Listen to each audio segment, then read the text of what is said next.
Welcome back to my channel. It's me tales of Selim. ഇന്നത്തെ എൻ്റെ യാത്ര ഹൈദരാബാദിലാണ്. അപ്പോൾ ഹൈദരാബാദിലെ കാഴ്ചകളായിരിക്കും എൻ്റെ ഇന്നത്തെ വീഡിയോ. അപ്പോൾ എൻ്റെ വീഡിയോ ആദ്യമായിട്ടാണ് കാണുന്നുണ്ടെങ്കിൽ ലൈക്ക് ചെയ്യുക, ഷെയർ ചെയ്യുക, സബ്സ്ക്രൈബ് ചെയ്യുക, അടുത്തുള്ള ബെല്ലൈക്കൻ കൂടി ക്ലിക്ക് ചെയ്യുക. അപ്പോൾ ഞാൻ വീഡിയോ ഇടുമ്പോൾ നിങ്ങൾക്ക് അപ്പം തന്നെ കാണാൻ വേണ്ടി പറ്റും. അപ്പോൾ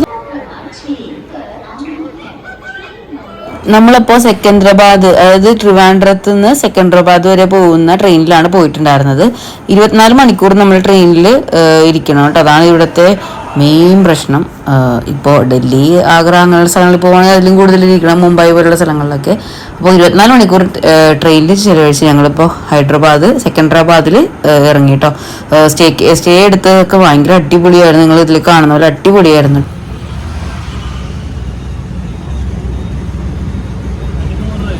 റൂമൊക്കെ എടുത്ത് ഫ്രഷപ്പായിട്ട് ഇപ്പോൾ ഒരു സ്കൂട്ടി റെൻറ്റിനെടുക്കാൻ വേണ്ടി വന്നിരിക്കുകയാണ് കേട്ടോ.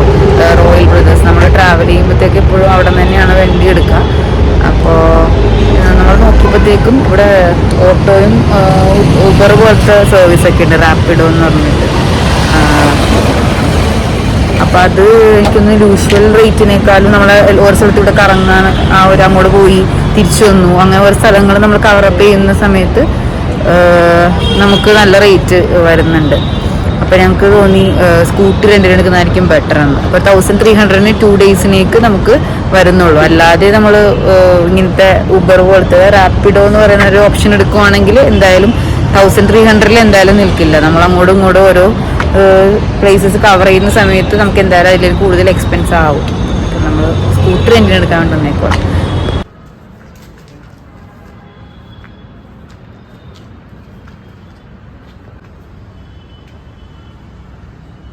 ട്രാവൽ ചെയ്യുമ്പോഴത്തേക്കും റോയൽ ബ്രദേഴ്സിൻ്റെ വെഹിക്കിളാണ് എപ്പോഴും എടുക്കാറ്. അപ്പോൾ ഈ പ്രാവശ്യം ഞങ്ങൾ അത് തന്നെ തപ്പിയിട്ടാണ് വന്നിട്ടുള്ളത്. ഞാൻ പറഞ്ഞാൽ നേരത്തെ എന്താ പറഞ്ഞതെന്ന് വെച്ചാൽ, നമ്മളിപ്പോൾ എക്സാമ്പിൾ ഇവിടുത്തെ ഓരോ സ്ഥലങ്ങൾ നമ്മൾ കവറപ്പ് ചെയ്യുമ്പോഴത്തേക്കും നമ്മൾ അവിടെ സ്റ്റേ ചെയ്യുന്നിടത്തേക്ക് അങ്ങോട്ട് പോയി, പിന്നെ നമുക്കിപ്പോൾ ഒരു ഫുഡ് കഴിക്കണമെന്നുണ്ടെങ്കിൽ പിന്നെ അവിടെ നിന്ന് അങ്ങനെ നമ്മൾ അങ്ങോട്ടും ഇങ്ങോട്ടൊക്കെ ട്രാവൽ ചെയ്യുന്ന സമയത്ത് നമ്മൾ ഈ അവർ പറയുന്ന റാപ്പിഡോയിലാണെങ്കിലും നമുക്ക് റേറ്റ് അത്യാവശ്യം വരുന്നുണ്ടാവും. നമ്മളിപ്പോൾ ഒരു 3 days and 2 nights ആണ് നമ്മളിവിടെ ഉണ്ടാവുക. അപ്പോൾ എങ്ങനെ പോയാലും 1300 നമുക്ക് റേറ്റ് നിൽക്കാൻ പോകുന്നില്ല. പിന്നെ ഇവിടെ ലോക്കൽ, നമ്മുടെ നാട്ടിലെ പോലെ തന്നെ ലോക്കൽ ട്രാൻസ്പോർട്ടേഷൻ, ലോക്കൽ ബസ്സാണെങ്കിലും ഓട്ടോസ് ആണെങ്കിലും ഉണ്ട്. ഇപ്പോൾ ഓട്ടോസ് ആണെന്നുണ്ടെങ്കിൽ അവർ നമ്മൾ ഇവിടുത്തെ ആളുകളല്ലാത്തതുകൊണ്ട് ഇപ്പോൾ നമ്മളിപ്പോൾ റെയിൽവേ സ്റ്റേഷനിൽ നമ്മൾ സ്റ്റേ എടുത്ത സ്ഥലത്തേക്ക് നോർമൽ ഓട്ടോ ചോദിച്ചപ്പോൾ 250 ആണ് പറഞ്ഞത്. പക്ഷേ ഈ റാപ്പിഡോ യൂസ് ചെയ്തിട്ടാണ് നമ്മൾ സ്റ്റേയുടെ എടുത്തിരുന്ന സ്ഥലത്തോട്ട് പോയത്. നമുക്ക് 120ക്ക് പറ്റി. പക്ഷെ അപ്പോൾ അതാണ് അതിൻ്റെ ഒരു ഡിഫറൻസ്. അപ്പോൾ നിങ്ങൾ ഹൈദരാബാദ് വരുവാണെങ്കിൽ എന്തായാലും ഒരു ബൈക്ക് അല്ലെങ്കിൽ സ്കൂട്ടി റെൻറ്റിനെടുക്കുന്നതായിരിക്കും ബെറ്റർ ഓപ്ഷൻ. സ്കൂട്ടിയൊക്കെ റെൻറ്റിനെടുത്തു. എനിക്ക് പറയാനുള്ള ഒറ്റ കാര്യമുള്ളൂ, ബാംഗ്ലൂരിൻ്റെ ഒരു പകുതി ട്രാഫിക് ഇവിടെ ഉണ്ട് കേട്ടോ. അത് മാത്രമല്ല ഇവിടുത്തെ ആൾക്കാർക്ക് ട്രാഫിക് റൂൾസിന് ഒട്ടും ബോധോടല്ലായിട്ടാണ് അവർ വണ്ടി ഓടിക്കുന്നത് കേട്ടോ. അപ്പോൾ ഇവിടെ വരുന്നവർ 2 വീലർ എടുക്കുന്നുണ്ടെങ്കിൽ കുറച്ച് കെയർഫുള്ളായിട്ട് വേണം വണ്ടി ഓടിക്കാൻ വേണ്ടി കേട്ടോ. അവരൊട്ടും ഒരു മൈൻഡും ഇല്ലാണ്ട് വണ്ടി കൊണ്ട് പോകുന്നത്. അത്രയും ട്രാഫിക്കും ഉണ്ട് അത്യാവശ്യം. അപ്പോൾ അതൊന്ന് നോട്ട് ചെയ്യുക കേട്ടോ. അവിടെ എത്തിക്കഴിഞ്ഞ് ബ്രേക്ക്ഫാസ്റ്റ് കഴിക്കാൻ വേണ്ടി നമുക്ക് ടൈം കിട്ടിയില്ല കേട്ടോ. നമ്മൾ അവിടെ എത്തി റൂമൊക്കെ എടുത്ത് എല്ലാം സെറ്റായപ്പോഴത്തേക്കും ഉച്ചയായി. അപ്പോൾ അവിടുത്തെ ഒരു മെയിൻ സ്പോട്ട്, അതായത് ഫേമസ് ആയിട്ടുള്ള ഒരു ബിരിയാണി സ്പോട്ടിൽ നിന്ന് ബിരിയാണി കഴിക്കാൻ വേണ്ടി ഇരിക്കുവാണ് കേട്ടോ. ഒരു ഫുൾ മട്ടൻ ബിരിയാണിയാണ് ഈ കാണുന്നത്. അതിൻ്റെ ക്വാണ്ടിറ്റി കാണുമ്പോൾ തന്നെ നിങ്ങൾക്ക് അറിയാം, ഇത്രയും റൈസ് ക്വാണ്ടിറ്റി ഉണ്ട്. വലിയ 2 പീസും ഉണ്ടായിരുന്നു. അപ്പോൾ അവിടുത്തെ ഏറ്റവും ഓൾഡസ്റ്റ് ആയിട്ടുള്ള ഒരു ഹോട്ടലാണ് കേട്ടോ ഇത്, ഹോട്ടൽ ഷതാബ്. നമ്മളിപ്പോൾ ഹോട്ടൽ ഷതാബിൽ ഉച്ചയ്ക്ക് നമ്മൾ രാവിലോട്ടൊന്നും കഴിച്ചിട്ടില്ല. ഉച്ചയ്ക്കത്തെ ലഞ്ച് മോർണിംഗ് ബ്രേക്ക്ഫാസ്റ്റും കൂടെ ആഡ് ചെയ്തിട്ടാണ് ഇപ്പോൾ കഴിക്കാൻ പോണേ. ഇവിടുത്തെ ഫേമസ് ആയിട്ടുള്ള ഹോട്ടലാണ് കേട്ടോ ഹോട്ടൽ ഷതാബ്. അപ്പോൾ അവിടുത്തെ സ്പെഷ്യൽ ദം ബിരിയാണിയാണ് നമ്മൾ ഓർഡർ ചെയ്തിട്ടുള്ളത്. അപ്പോൾ ഹൈദരാബാദ് എത്തിയിട്ട് ഫസ്റ്റ് നമ്മൾ സ്പോട്ട് വിസിറ്റ് ചെയ്യാൻ പോയത് ചൗമഹല പാലസിലേക്കാണ് കേട്ടോ. അപ്പോൾ അവിടെ ഒരു എൻട്രി വരുന്ന ഒരാൾക്ക് 150 രൂപയാണ് ഇന്ത്യൻസിന് വരുന്നത്. മാത്രമല്ല ഫ്രൈഡേസ് അവിടെ ഹോളിഡേ ആണ്. പിന്നെ 10 to 5 PM ആണ് അവരുടെ ടൈമിംഗ് വരുന്നത്.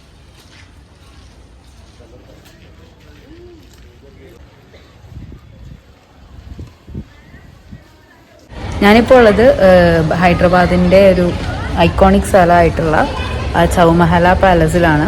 ഇവിടുത്തെ കാഴ്ചകളാണ് കേട്ടോ ഇപ്പോൾ നമ്മൾ കണ്ടുകൊണ്ടിരിക്കുന്നത്. അപ്പോൾ ഇവിടെ എൻട്രി ഫീ വരുന്നത് ഇന്ത്യൻസിന് 150 റുപ്പീസാണ്. ഫോറിനേഴ്സിനാണെങ്കിൽ അത് 500 ആണ്. അപ്പോൾ നിങ്ങൾ ഇവിടെ വരുമ്പോഴത്തേക്കും 5 o'clock ഇത് ക്ലോസ് ചെയ്യും. ഫ്രൈഡേസ് ഇവിടെ ഹോളിഡേയുമാണ്. അപ്പോൾ ഇവിടുത്തെ കാഴ്ചകൾ ഞാൻ കാണിച്ചു തരാം.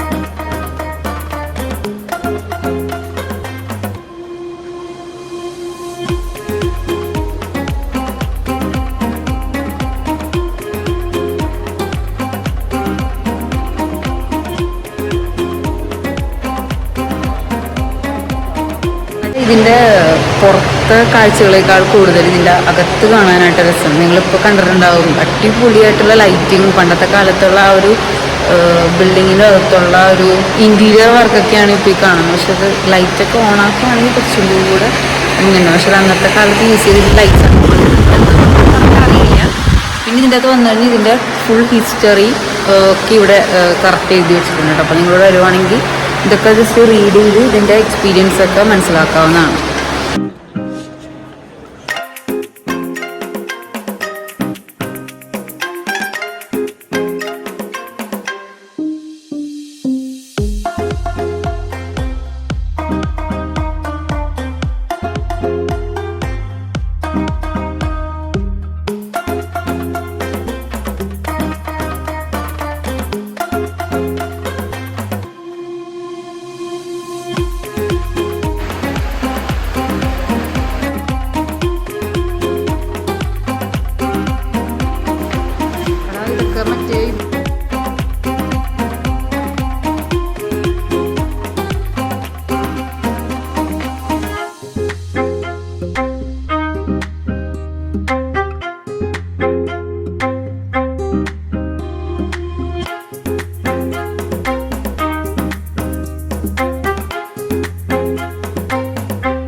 ഈ ഒരു ചൗമഹല പാലസിനെ ചുറ്റിപ്പറ്റിയുള്ള ആളുകളുടെ ചരിത്രവും അവരുടെ ഒരു ഫോട്ടോസും ആണ് കേട്ടോ. അവരുടെ തലമുറകൾ ഇപ്പോഴും ഉണ്ട്. അവരൊക്കെ ഫോറിൻ കൺട്രീസിലാണെന്നാണ് എനിക്കിതിൽ നിന്ന് മനസ്സിലായത്. ഒരുപാട് ആളുകൾ അവരുടെ ഓരോ പൂർവികരായിട്ടുള്ളവരുടെ പിക്ചേഴ്സ് അവരിവിടെ ആർട്ട് ഗാലറി പോലെ കീപ്പ് ചെയ്തിട്ടുണ്ട് കേട്ടോ.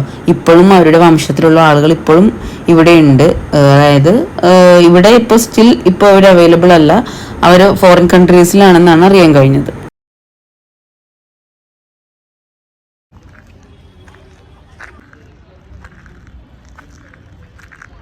ഭയങ്കര ഒരു എന്താ പറയുക, ഒരു നിസാമുദ്ദീൻ കാലഘട്ടത്തിലെ ഓരോ ഹെറിറ്റേജ് പാലസാണിത്. ഭയങ്കര എസ്തെറ്റിക് വൈബുള്ള സ്ഥലമാണ്. അപ്പോൾ ഇത് എന്തായാലും ഹൈദരാബാദിൽ നിങ്ങൾ വരുമ്പോൾ മിസ് ഔട്ട് ചെയ്യാൻ പാടില്ലാത്തൊരു സ്ഥലം കൂടെ ആണിത്.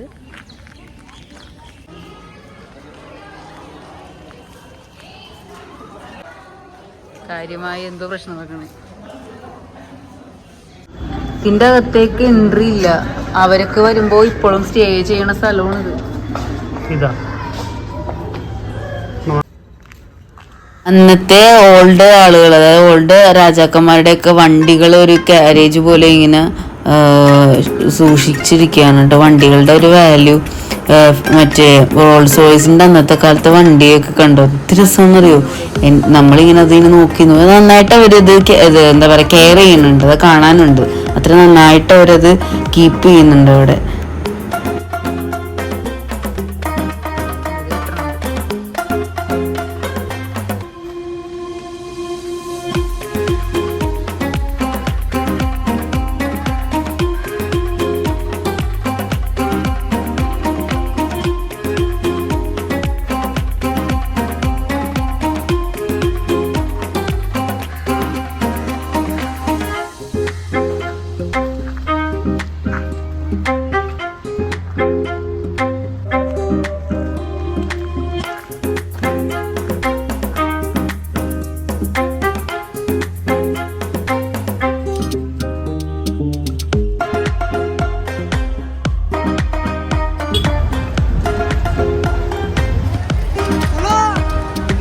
ചാർമിനാറില്ലാതെ എന്ത് ഹൈദരാബാദ് യാത്രയാണല്ലേ.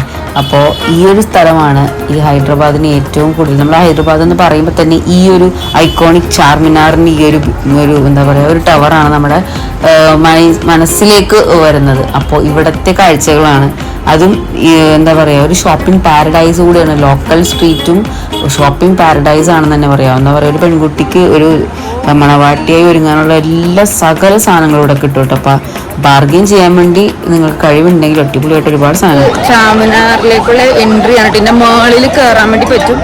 അപ്പോൾ അതിന്റെ കാഴ്ചകളെ കാണിച്ചു.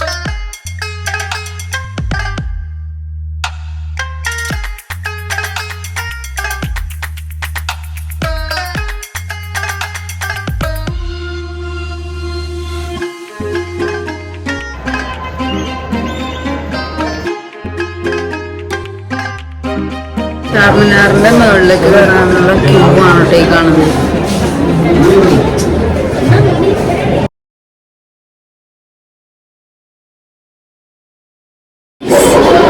ചാർമിനാറിന്റെ മുകളിൽ നിന്നുള്ള വ്യൂ ആണ് ഈ കാണുന്നത്.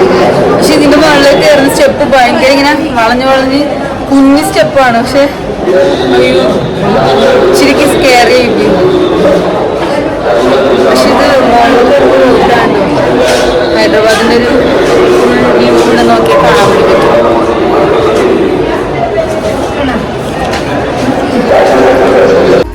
നിങ്ങൾ ഈ കാണുന്നതാണ് കേട്ടോ മക്ക മസ്ജിദ്. ഇവിടെ മുസ്ലിംസിന് മാത്രമേ എൻട്രി ഉള്ളൂ. അത് മാത്രമല്ല കയറുന്നവർ തലയിൽ ദുപ്പട്ട, അതായത് മുടി മറച്ചിട്ട് മാത്രമേ കയറാൻ പാടുള്ളൂ. ജെൻസ് ആണെങ്കിൽ പാച്ചുള്ള ജീൻസോ കാര്യങ്ങളോ ഇട്ടൊന്നും ഇതിനകത്ത് എൻട്രി ചെയ്യാൻ പാടില്ല. ഹൈദരാബാദിലെ ഫേമസ് ആയിട്ടുള്ള നിമ്ര കഫേയുടെ ഫ്രണ്ടിലാണ്. ഇവിടുത്തെ ഇറാനി ചായയും ബൺ മസ്കയും ഉസ്മാനിയ ബിസ്ക്കറ്റൊക്കെ ഭയങ്കര ഫേമസ് ആണ്. നമുക്ക് നോക്കി ട്രൈ ചെയ്ത് നോക്കാം.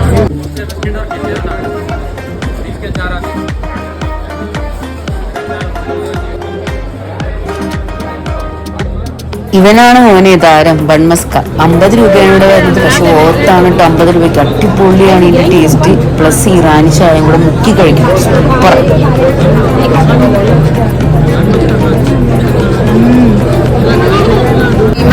ഉസ്മാനിയ ബിസ്ക്കറ്റ് പുറത്ത് ഹാർഡായിട്ട് ഇങ്ങനെ ഫീൽ ചെയ്യും. പക്ഷെ ഇത് കടിക്കുമ്പോൾ ഭയങ്കര സോഫ്റ്റ് ആയിട്ടാണ്. ഭയങ്കര അടിപൊളി ടേസ്റ്റ് ആണ്. എന്തായാലും ഹൈദരാബാദ് വരുമ്പോഴത്തേക്കും ഇവിടുത്തെ ഇറാനി ചായയും ഈ ഉസ്മാനിയ ബിസ്ക്കറ്റും ബൺ മസ്കയൊക്കെ എന്തായാലും ട്രൈ ഔട്ട് ചെയ്യണം. അപ്പൊ ഞാൻ ഇതൊന്ന് ഫുഡ് കംപ്ലീറ്റ് ചെയ്യണം. അപ്പൊ നമ്മള് ഫസ്റ്റ് ഡേയിൽ നൈറ്റ് റൈഡ്, അതായത് ഹൈദരാബാദിന്റെ നൈറ്റ് റൈഡിന് ഇറങ്ങിയേക്കാണ് കേട്ടോ. വേറെ തന്നെ വൈബാണ്. നമുക്ക് ഈ നൈറ്റ് റൈഡിൽ ഫീൽ ചെയ്യണത് പ്രേമലു വൈബാണ് ശരിക്കും. പ്രേമലുവിൽ നമ്മൾ ആ ഒരു പാട്ടില്ലേ, ചാർമിനാർ പാക്കയിലെ വിൻഡോവില്, ആ പാട്ടില്ലേ, ആ ഒരു വൈബ് നമുക്ക് ഈ ഒരു നൈറ്റ് റൈഡിൽ കിട്ടും കേട്ടോ. അടിപൊളിയാണ്. ഇത് നിൽക്കുന്നതുണ്ട്, ഇതൊക്കെ നിങ്ങൾക്ക് ആ പാട്ടിൽ കാണാൻ പറ്റും. ഇതാണ് ബി ആർ അംബേദ്കറിന്റെ സ്റ്റാച്യു. കൂടാതെ തന്നെ ഒരുപാട് നൈറ്റ് ആക്ടിവിറ്റീസ് ഉണ്ട്. എന്തെങ്കിലുമൊക്കെ ആയിട്ട് എക്സിബിഷൻസും അല്ലെങ്കിൽ ഇപ്പൊ ഉണ്ട് ഇതുപോലുള്ള ഒരുപാട് എന്റർടൈൻമെന്റ് പരിപാടികളൊക്കെ ചുറ്റിപ്പറ്റി അതിന്റെ വരുവാണെങ്കിൽ ഇവിടുത്തെ നൈറ്റ് ലൈഫ് എന്തായാലും മിസ് ഔട്ട് ചെയ്ത് അടിപൊളി എക്സ്പീരിയൻസ് ആണ് കേട്ടോ. അപ്പൊ കുറച്ച് നൈറ്റ് ലൈഫിന്റെ വ്യൂസ് ഒക്കെ ഒന്ന് കണ്ടാലോ നമുക്ക്. ഇതാണ് അവിടുത്തെ ഹുസൈൻ സാഗർ. അതിന് ചുറ്റിപ്പറ്റിയാണ് അതിന് സെക്രട്ടേറിയറ്റും ബി ആർ അംബേദ്കറിന്റെ പ്രതിമയൊക്കെ ഉള്ളത്. ഇവിടെ ഹെറ്റിക് ആയിട്ടുള്ള ട്രാഫിക് ആണ്, ഒരു രക്ഷയില്ല. ട്രാഫിക് ഒഴിച്ച് ബാക്കിയുള്ള അടിപൊളിയാണ്. ബാംഗ്ലൂരിന്റെ ഒരു പകുതി ട്രാഫിക് ഇവിടെ കാണാം നമുക്ക്. അത്ര ട്രാഫിക്കാണ്. ഞാൻ നേരത്തെ തുടങ്ങിയപ്പോഴേ പറഞ്ഞിരുന്നു ഇവിടുത്തെ ആളുകൾ ഭയങ്കര കെയർലെസ് ആയിട്ടാണ് വണ്ടി ഓടിക്കുന്നത്. അപ്പോൾ നിങ്ങൾ പോകുമ്പോൾ ടൂ വീലറൊക്കെ എടുക്കുന്നുണ്ടെങ്കിൽ നന്നായിട്ട് സൂക്ഷിച്ചൊക്കെ ഓടിക്കാം. ഈ കാണുന്നതാണ് കേട്ടോ ഹൈദരാബാദിന്റെ IT ഹബ്ബ്, അതായത് ഹൈടെക് സിറ്റി ആണിത്. അപ്പോൾ നമ്മുടെ ഇൻഫോ പാർക്കും ബാംഗ്ലൂരിന്റെ ഇലക്ട്രോണിക് സിറ്റി ഒക്കെ പോലെ തന്നെ ഹൈദരാബാദിന്റെ ഒരു IT ഹബ്ബാണ് ഈ കാണുന്നത്. ഇവിടുത്തെ ഒരു വൈബ് വേറെ തന്നെയാണ്. ഈ ഒരു വ്യൂ ഒക്കെ നമുക്ക് പ്രേമലു മൂവിയിൽ കാണിക്കുന്ന സ്ഥലമാണ് ഈ കാണുന്നത് കേട്ടോ. നമിത ബൈജു വർക്ക് ചെയ്യുന്ന ഒരു ഓഫീസൊക്കെ ഇല്ലേ, അതൊക്കെ ഷൂട്ട് ചെയ്തിരിക്കുന്ന ഈ ഹൈടെക് സിറ്റിയിലാണ്. നിങ്ങൾക്ക് സൂക്ഷിച്ച് നോക്കിക്കണ മനസ്സിലാവായ ഏരിയ. എനിക്ക് ഇഷ്ടപ്പെടുന്ന ഒരു സ്ഥലത്താണ് ഞാൻ പോണേ. ഞാൻ കാണിച്ചു തരാം. നിൽക്കുന്ന സ്ഥലം നിങ്ങൾക്ക് എല്ലാവർക്കും ഇഷ്ടപ്പെടും. മെയിനായിട്ട് ഹോം മേക്കേഴ്സ് ആയിട്ടുള്ള ആൾക്കാർക്ക് ഭയങ്കര ഇഷ്ടപ്പെടും. ഐക്കയുടെ സ്റ്റോറിലാണ് കേട്ടോ. ഇവിടെ വന്നു കഴിഞ്ഞാൽ നമുക്കൊരു വീട് വാങ്ങിക്കാൻ തോന്നും. അതുപോലത്തെ സെറ്റപ്പോടെ ചെയ്ത് വെച്ചേക്കണം. നോക്കി അടിപൊളി. നിങ്ങൾക്ക് ഇവിടെ സെറ്റ് ഇട്ട് വെച്ചേക്കണ കാണുമ്പോൾ തന്നെ എടുത്തുകൊണ്ട് വിടാൻ തോന്നും. അപ്പോൾ നമുക്ക് ഇതിൻ്റെ അകത്തുള്ള കുറച്ച് കാഴ്ചകൾ കാണാം കേട്ടോ.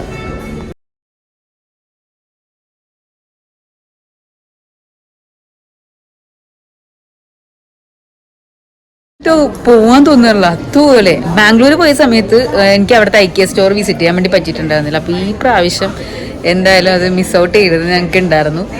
അപ്പോൾ കൂടുതൽ ഇതിൻ്റെ ക്യാപ്ചേഴ്സ് ഞാൻ കാണിച്ചു തരാം കേട്ടോ.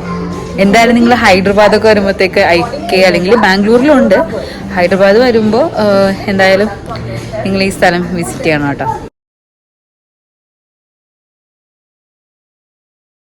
എന്ത് റിസോർട്ടാണെന്ന് റിവ്യൂ ഇതിൽ ഓരോ സ്ഥലവും ഓർഗനൈസ് ചെയ്ത് വെച്ചിരിക്കുന്നത്. ഒരു ബെഡ്റൂം ആണെങ്കിലോ ഹോൾ ആണെങ്കിലോ ഒക്കെ നമുക്ക് മറ്റേ പ്രീമിയം ലുക്കിലാണ് ഇതൊക്കെ സെറ്റ് ചെയ്തിരിക്കുന്നത്. നമുക്ക് കാണുമ്പോൾ എടുത്തുകൊണ്ട് ഓടാൻ തോന്നും. എനിക്ക് ഭയങ്കര ഇഷ്ടപ്പെട്ടു കേട്ടോ. അടിപൊളിയായിട്ടുള്ള ഒരു അറേഞ്ച്മെന്റ്സ് ആണ് ഇവർ. നമുക്കിത് കാണുമ്പോൾ ഏതൊരു മനുഷ്യനാണെങ്കിലും വാങ്ങിച്ചുകൊണ്ട് പോകും. അതുപോലുള്ള ഒരു ഡെക്കോർ എന്നല്ല, സെറ്റിംഗ് ആണ് ഇവിടെ ചെയ്തിരിക്കുന്നത്. അപ്പോൾ അതിൻ്റെ കുറച്ച് ഞാൻ ഇതിനകത്ത് കയറിയിട്ട് 1 മണിക്കൂർ എങ്ങനെ പോയെന്നോലും എനിക്ക് ഓർമ്മയില്ല. അത്ര അടിപൊളിയായിട്ട് ഇങ്ങനെ കറങ്ങി നടക്കേണ്ടത്.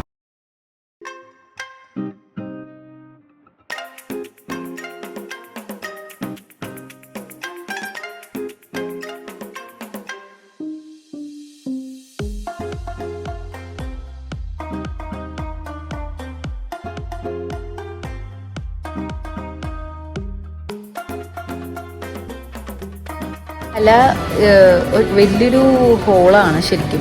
ഇതിങ്ങനെ ഓരോരോ സെക്ഷനായിട്ട് ഇങ്ങനെ സെറ്റ് ഇട്ട് വെച്ചിരിക്കുകയാണ്. ഭയങ്കര ഒരു എന്താ പറയുക, ഭയങ്കര നല്ലൊരു കൺസെപ്റ്റാണ് കേട്ടോ. ഇത് കണ്ടു കഴിഞ്ഞാൽ എന്തായാലും ഇവിടെ വന്നവരെല്ലാവരും ഓരോ സാധനങ്ങൾ പിക്ക് ചെയ്യുന്നുണ്ട്. ഞങ്ങളും പിക്ക് ചെയ്തിട്ടുണ്ട്. കുട്ടി നമുക്ക് ട്രാവൽ ചെയ്യുമ്പോൾ വീട്ടിലേക്ക് റിട്ടേൺ കൊണ്ടുപോകാൻ പറ്റുന്ന ഐറ്റംസ് കേട്ടോ. പിന്നെ അങ്ങനെ ഇത്ര ഇഷ്ടപ്പെട്ട സാധനങ്ങളാണെങ്കിൽ നിങ്ങൾക്ക് ഇവിടെ നിന്ന് വാങ്ങിക്കാം. കൊറിയർ ചെയ്ത് തരും അവർ. അങ്ങനത്തെ സെറ്റപ്പൊക്കെ ഉണ്ട്.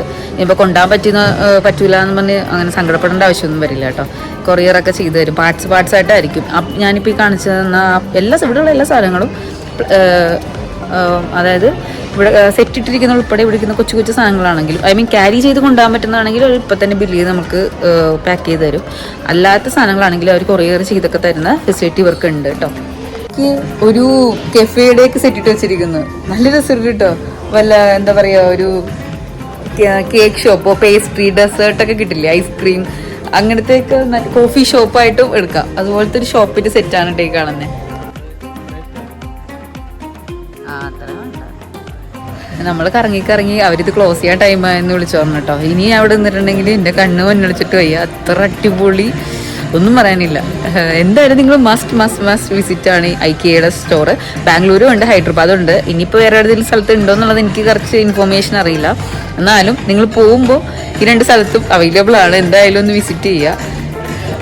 കണ്ണ് നിറച്ച് കണ്ടിട്ടെങ്കിലും വന്നോട്ടോ, ഒന്നും വാങ്ങിച്ചില്ലെങ്കിലും. പക്ഷെ വാങ്ങിക്കാവുന്ന ബഡ്ജറ്റ് ഫ്രണ്ട്ലി, അതായത് ഒരു 500, 600, 300 കുട്ടി സാധനങ്ങളൊക്കെ ഹോം ഡെക്കോറിൻ്റെ ഒക്കെ ഉണ്ട് ഇവിടെ. അപ്പോൾ ഹൈദരാബാദിൻ്റെ കൂടുതൽ വീഡിയോസ് നാളെ മോർണിംഗ് ഞാൻ ഇടാം കേട്ടോ. ഇനി കണ്ടിന്യൂ ഉണ്ട്. Golconda fort, Ramoji film city, അങ്ങനെ ഒരുപാട് കാഴ്ചകളിലൂടെ കാണാനുണ്ട്. അപ്പോൾ ഇന്നത്തെ നൈറ്റ് വ്യൂ എന്തായാലും കഴിഞ്ഞു. അപ്പം ബൈ.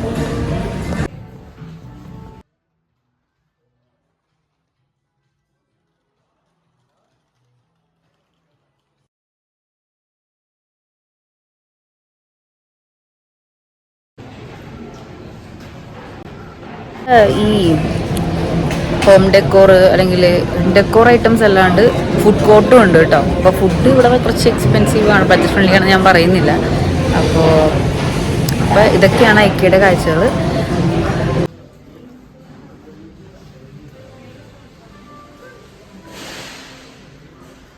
ഒരു കാര്യം ശ്രദ്ധിക്കും, ഇവിടെ വരുമ്പോഴത്തേക്കും നടക്കാൻ റെഡി ആയിട്ട് വരാം, കാരണം കടൽ പോലെ കിടക്കുവാണ് ഈ സ്ഥലം. അപ്പോൾ അത് മറക്കരുത്. നമ്മൾ ഐക്യയിൽ നിന്ന് ഇറങ്ങുകയാണ് കേട്ടോ. ഇവിടെ നിന്ന് നോക്കുമ്പോഴത്തേക്കും ഹൈടെക് സിറ്റി കാണാം. എക്സിറ്റിൻ്റെ അവിടെ ഭയങ്കര ഒരു അറ്റ്മോസ്ഫിയർ ആട്ടോ ഇത്. നൈറ്റ് ഇവിടെ കൂടി പോകുമ്പോൾ നമ്മൾ എന്തോ ഫോറിൻ കൺട്രീസിൽ കൂടെ പോകണ പോലത്തെ ഒരു ഫീൽ കിട്ടും നമുക്ക്. അതാണ് ഏറ്റവും വലിയ ഹൈലൈറ്റ്. നൈറ്റ് റൈഡ് എന്തായാലും മിസ് ഔട്ട് ചെയ്യേണ്ട. ഐക്യ സ്റ്റോറും ഹൈടെക് സിറ്റിയൊക്കെ നിങ്ങൾക്ക് കണ്ണ് നിറച്ച് കാണാം. നൈറ്റ് റൈഡ് കണ്ട് നേരം പാതിരാത്രി ആയതുകൊണ്ട് ഫുഡൊക്കെ നമുക്ക് ഇവിടുത്തെ സ്റ്റൈലിൽ കഴിക്കാൻ പറ്റിയില്ല.